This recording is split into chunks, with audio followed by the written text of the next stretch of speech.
Hello fantasy faithfuls and welcome to Terry McLaurin's 2020 Fantasy Snapshot.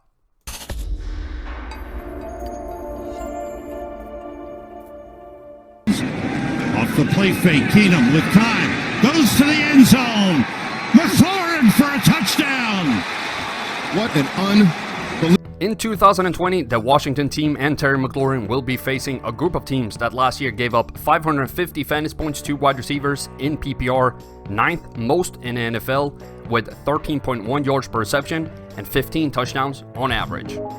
Breaking down his receiving, how I love this from a young wide receiver, seeing this big of a percentage of his targets to the short left, and then seeing an even bigger number in the short middle really gets me interested in a wide receiver. And then you look at his catch rate, and even with him playing big parts of the season with Dwayne Haskins instead of Case Keenum, he still caught 71% and 69% in these zones. That's a fantastic stat for a rookie wide receiver. Add that he's super productive on these passes as well, and we have a yardage machine on our hand. He just has fantastic receiving trends that instantly win me over, even as a Dallas Cowboys fan. The opponent that fits his strengths the best is the Cleveland Browns. They gave up 13.4 yards per catch, and opposing receivers had a catch rate of 71% in the short middle zone, so be sure to start him in DFS for that game. I would like to take a second to remind you to hit that like button, leave a comment what you think about this video, and subscribe to the channel. I love every interaction I have with y'all, and every little bit helps me put out even more content. McLaurin's one-game floor is 6.3 points and ceiling 21.1 based on all the games he's played in the league.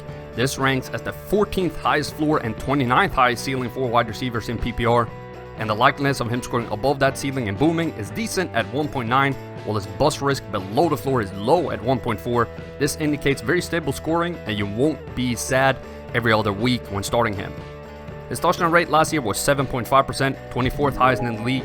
This is a little high, but with more targets, he can be very productive even with 6% next year.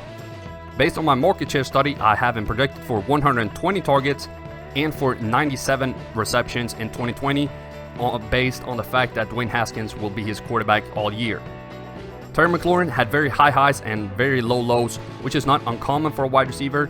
He should have been started 6 weeks out of the 14, which is damn good for a rookie. The situation breakdown for him shows that he has it in him to be more stable. It doesn't change that much at home versus away. And if the defense is good or bad against wide receivers, it doesn't matter. The biggest difference is if the opponent has a winning record or a losing one, but it's still not that big of a change with 57. McLaurin saw 13 red zone targets last year, and with those targets he scored 3 touchdowns, which is good. With 21% of his team's red zone targets, he's not reliant on them. 4 touchdowns, which is a good thing. That adds a little bit more versatility in his game. The average risk of him not scoring above 10 fantasy points in 2019 was 64%, which still places him in the 4th tier of risky wide receivers with Michael Gallup, Courtland Sutton, and Robert Woods. A pretty good group. Based on his current ADP of 59th overall and all the numbers I laid out in this video, I give him a draft grade of B+.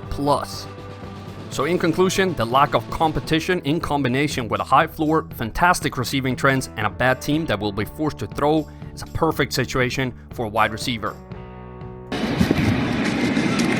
Hit him with time, throwing wide open, touchdown McLaurin, his 2nd of the game. Hello fantasy faithful, I hope you enjoyed that video. Don't forget to check out more of them right here and here. In case you haven't done so already, be sure to subscribe to the channel and turn on notifications so you don't miss a beat.